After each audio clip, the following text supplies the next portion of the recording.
It was not by chance that this struggle came to be.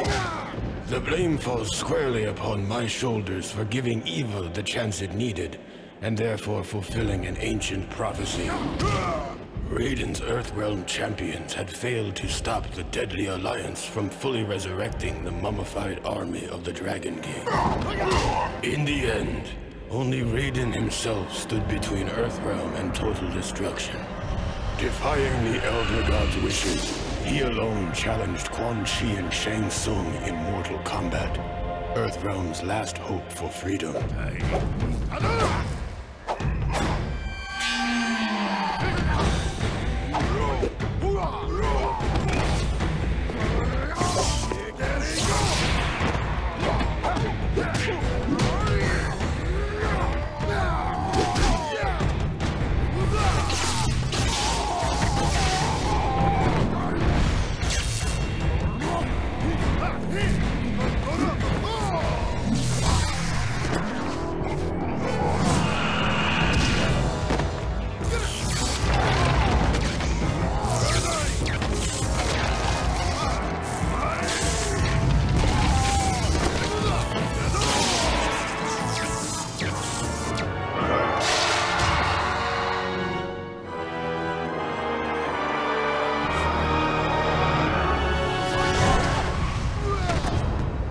Raiden fought well against the two sorcerers, and it seemed as though victory was at hand.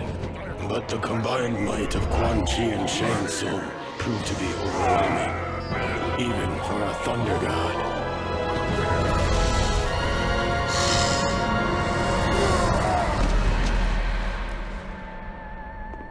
Raiden was defeated. The Deadly Alliance had won.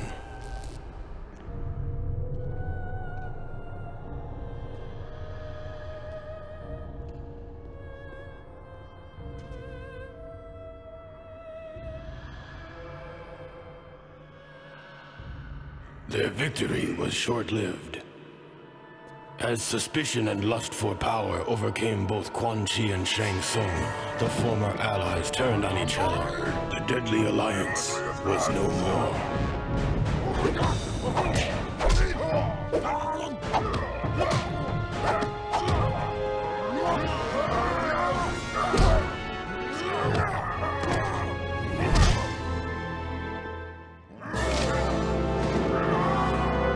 Quan Chi defeated Shang Tsung and reveled in his conquest. But it is said that there is only one true ruler of Outworld.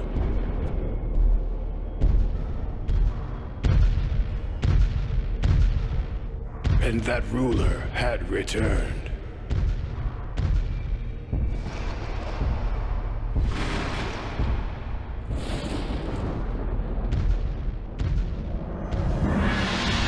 Onaga, former Emperor of Outworld, the Dragon King. The prophecy had been fulfilled. The Dragon King had indeed returned to Outworld to reclaim his army and impose his dominance. Death awaited all who stood in his way.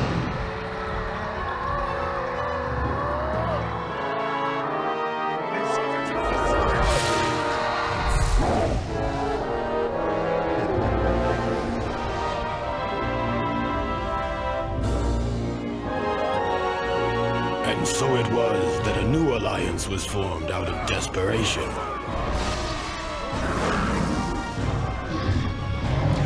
Sworn enemies joined forces to combat a greater threat. Raiden began to realize that even their combined might was not enough to defeat the Dragon King.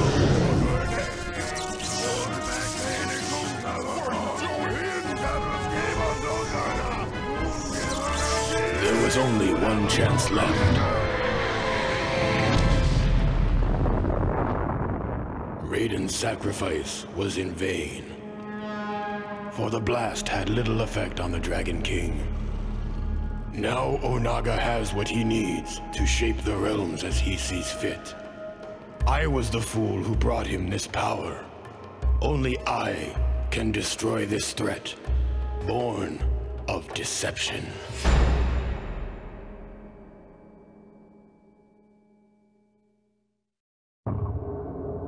Noob Saibot was not originally a demon, which might explain why Ashrah sensed such great evil in him. He had to earn his place in the Netherrealm. He actually desired to remain there. His companion, however, seemed to be having a problem adjusting.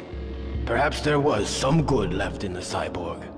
Whatever the case, Noob would have to face Ashrah alone. Ashrah defeated Noob Saibot and finally earned her ascension from the Netherrealm.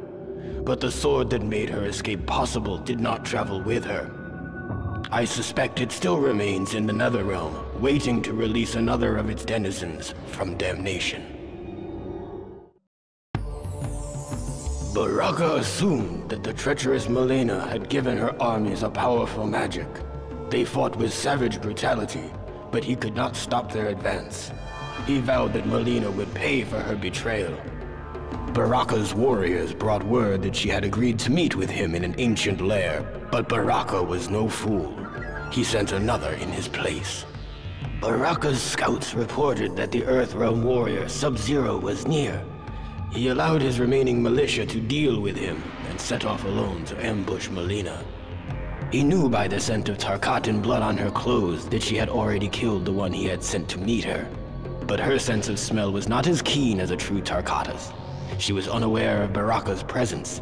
He barked her name, and when she turned to face him, he tore her apart.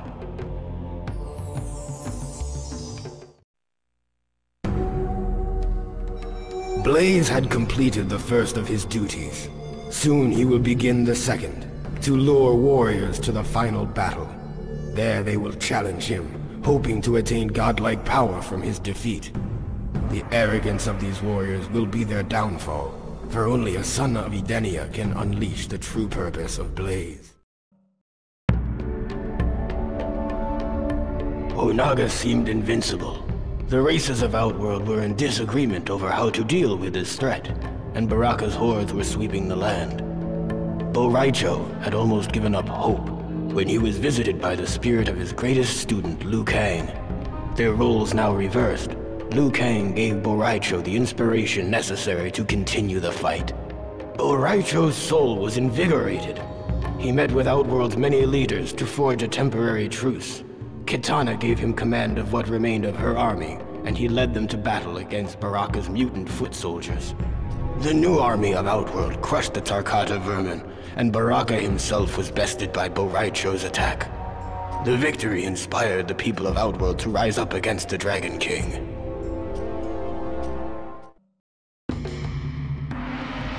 Normally, Dairou took no risks and ambushed those he had been hired to kill. But in this case, he felt compelled to announce his intentions to kill his fellow guardsman Hotaru. There still must have been some code of honor left in his cynical heart. Hotaru was defeated, but before Dairou could reveal who had commissioned the attack, Hotaru drew his dying breath.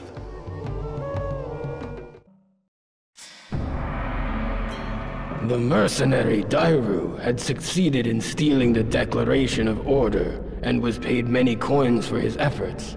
After Darrius hid the document, he announced its capture to the world and heralded a new beginning for the realm of Sado. As Darrius had predicted, officials were outraged that the Resistance had stolen the most prized possession of the Sadan government. Hotaru was ordered to lead the charge against them. He underestimated their numbers, however, and the Resistance defeated him and his men. The Senate would soon be in the hands of the revolutionaries. In an outer chamber of the Dragon King's throne room, Ermac did battle with Liu Kang's enslaved comrades. Ermac was more than a match for the 5 warriors, but their defeat was not his objective. Liu Kang materialized and one by one freed their souls while Ermac occupied the rest. Eventually, all 5 were awakened from their enchantment and freed from Onaga's control. Ermac was pleased that his warrior's skills could for once bring about a noble outcome. He sensed, however, that an ominous force still shaped the destiny of the realms. It was everywhere. He could feel its influence on Onaga, though the Dragon King was oblivious to its manipulation. time was running out. Ermac feared the celebration of this latest victory would be short-lived.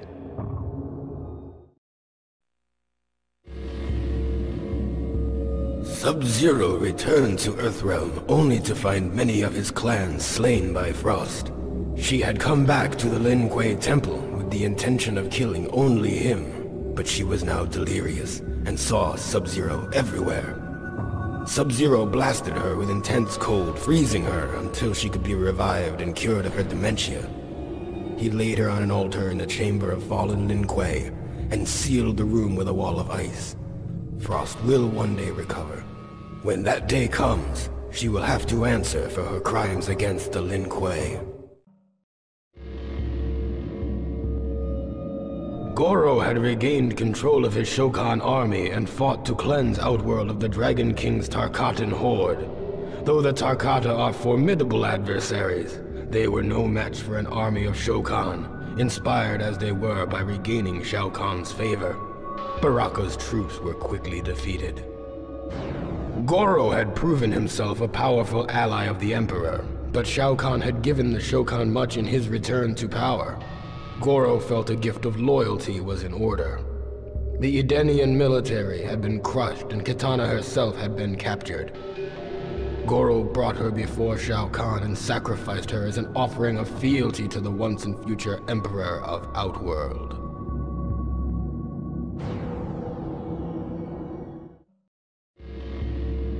The others had defeated the Dragon King, but left his broken body unattended on the floor of his throne room. Not long ago, a similar fate had befallen his former advisor, Shao Kahn. Havik ripped the still warm heart from the carcass and consumed it, thus absorbing Onaga's power to reanimate the dead. Had the Dragon King succeeded in his plans for total domination, the never-ending turmoil of life would have come to a stifling halt. Those who defeated him believed that the realms were at rest once more, but Havik vowed to restore the chaos that once ravaged Outworld. Shao Kahn would rule again. In the wilds of Outworld, Hotaru captured the renegade Earthrealm warrior Sub-Zero and brought him before the Dragon King. Onaga's judgment of Sub-Zero was swift, and Hotaru was given the task of carrying out his punishment: death. His fate served as a reminder to all who would challenge the authority of the Dragon King. The traitor Tanya had given the Dragon King the information he needed to finish merging the Kamidogu. But before he conquered all the realms, Jade would see Tanya dead. Jade had allowed Baraka's soldiers to capture her, feigning defeat in battle. As Tanya approached her prisoner, Jade waited for the right moment, and threw a glass orb filled with concentrated Tarkata essence at her. The glass broke, splashing its contents across Tanya's body. Baraka and his vile savages worked themselves into an uncontrolled frenzy. They perceived Tanya to be a rival male and instinctively attacked. I doubt she survived the encounter. The Dragon King had defeated us all, save one, Jax. And though I had absorbed the fighting abilities of those who had aided me, I lacked the raw anger that propelled Jax into battle. Brutally pounding Onaga into submission, Jax finally ended the conflict by embedding a Kamidogu in the would-be ruler's head. Where he summoned so much rage from, I cannot say. I only hope that his anger is finally purged. Havik had given Kabal's new Black Dragon recruits a task: lure the heroes away from the Dragon King's corpse while he somehow retrieved the heart, and with it, Onaga's power to raise the dead. Apparently, Onaga's ancient army had only been invincible by means of constant resurrection during battles. The power to raise the dead would prove quite useful to the Black Dragon clan. Kabal slew Havik and took the Dragon King's heart for himself. Havik was most impressed.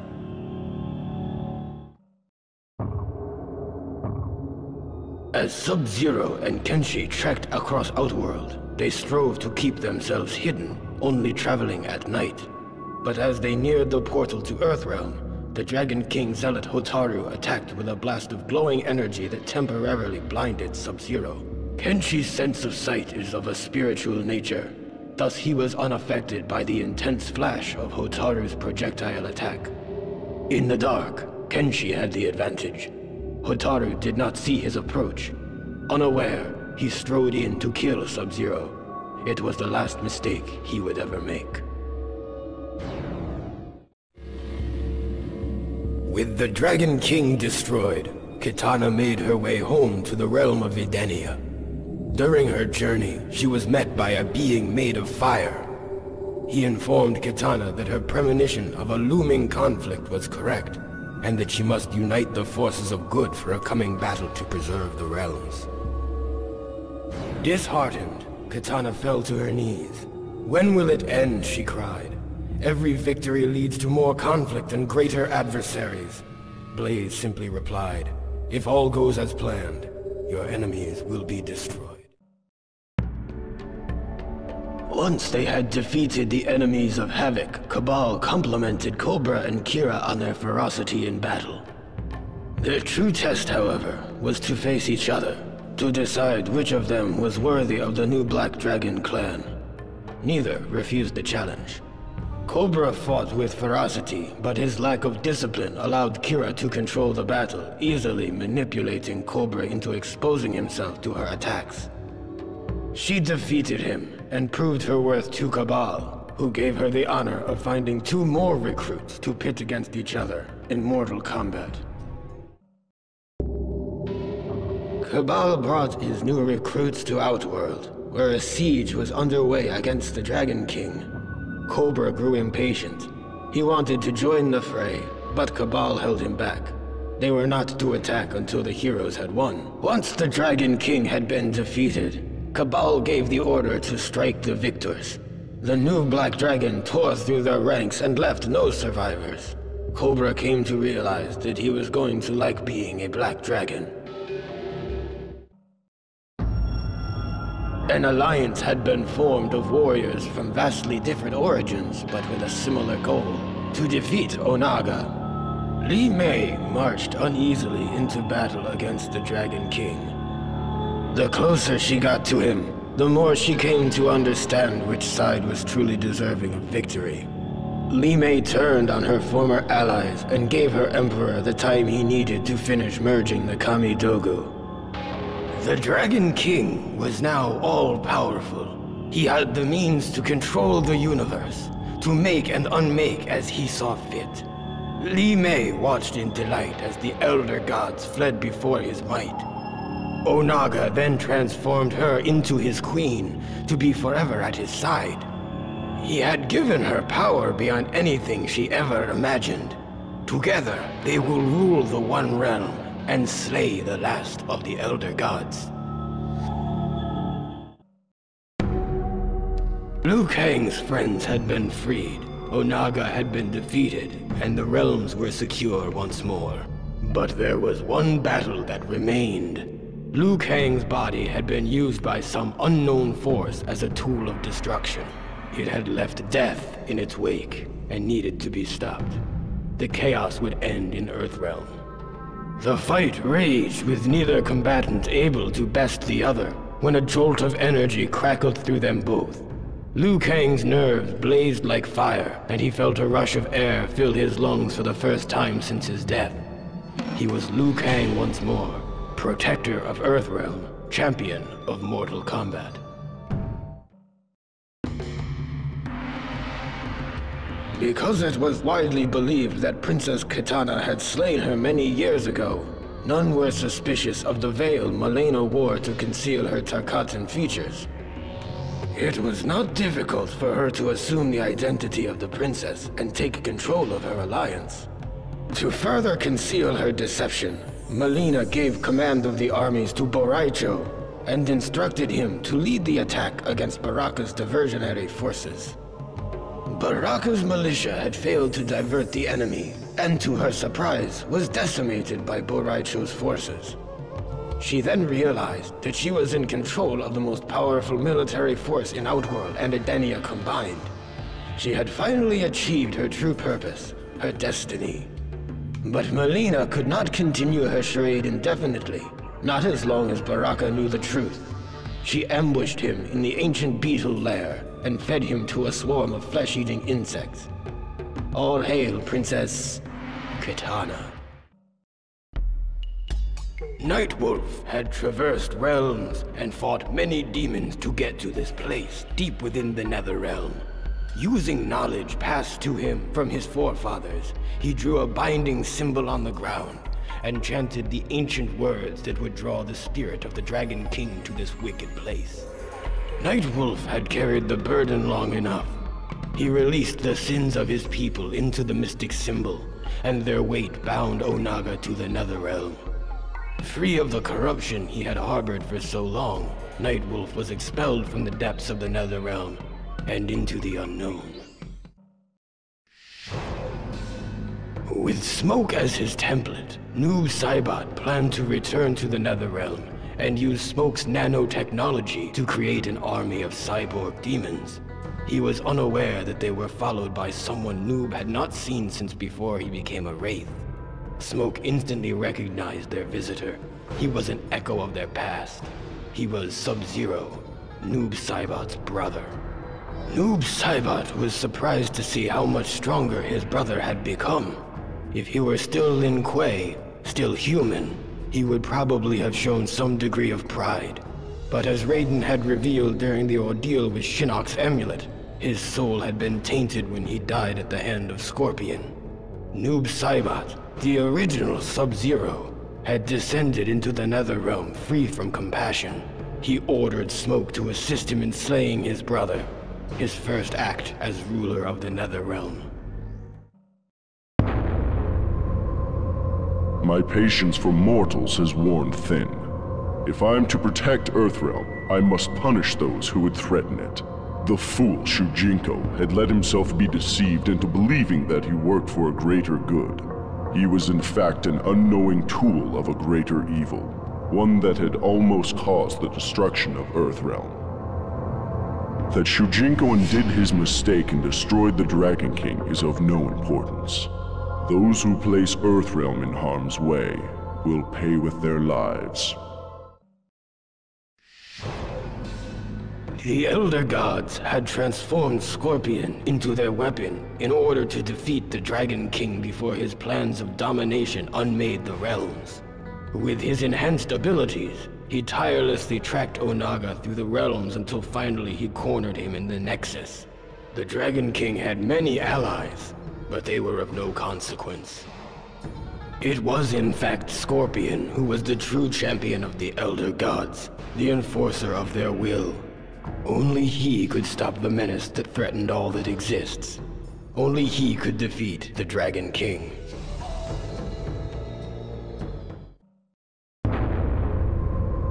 Shao Kahn had regained his strength, and he and Goro marched boldly to the Dragon King's throne room, slaying all who stood in their way. Like an echo of their battle ages ago, Shao Kahn and Onaga fought with a fury fueled by intense hatred. Knowing the Dragon King was too powerful to defeat in mere combat, Shao Kahn blasted Onaga with his warhammer, causing him to hurtle into Goro's poisoned blades.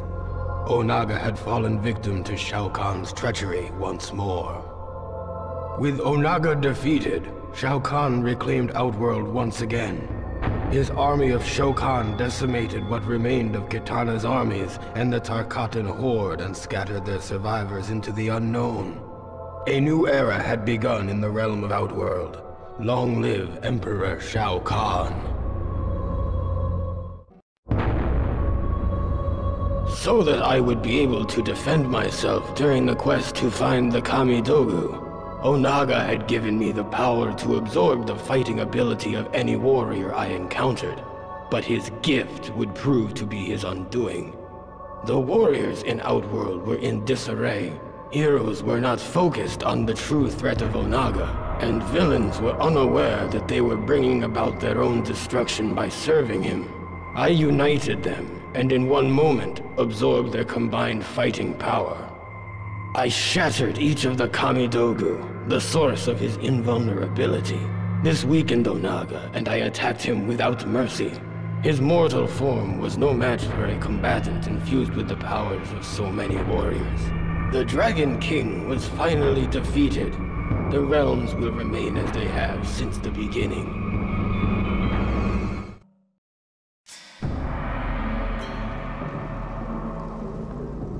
Although Onaga had returned from the dead, he did not re-inhabit his original body.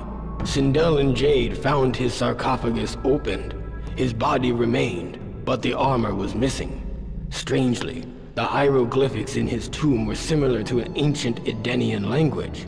She discovered an incantation inscribed by Onaga's holy men that was intended to transport his soul back into its original body.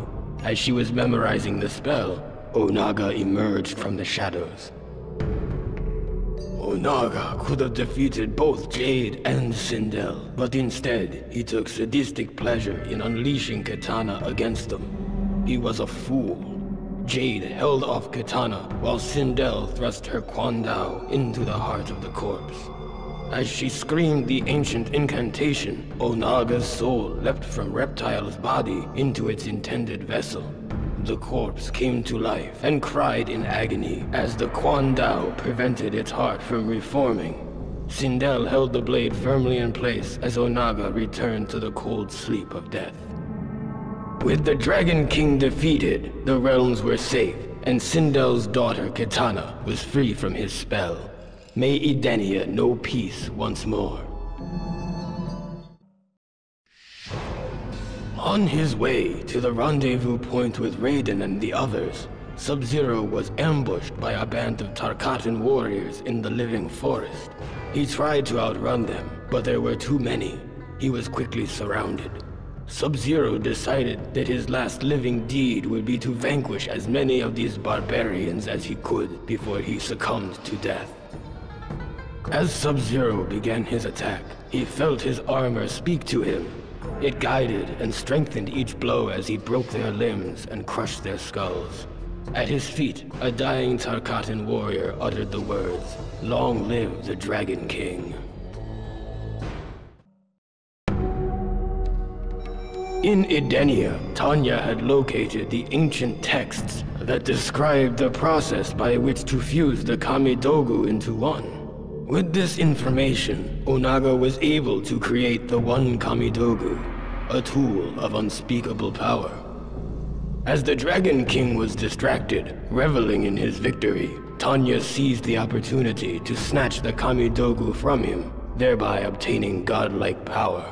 She destroyed the Dragon King and became ultimate overlord of the realms.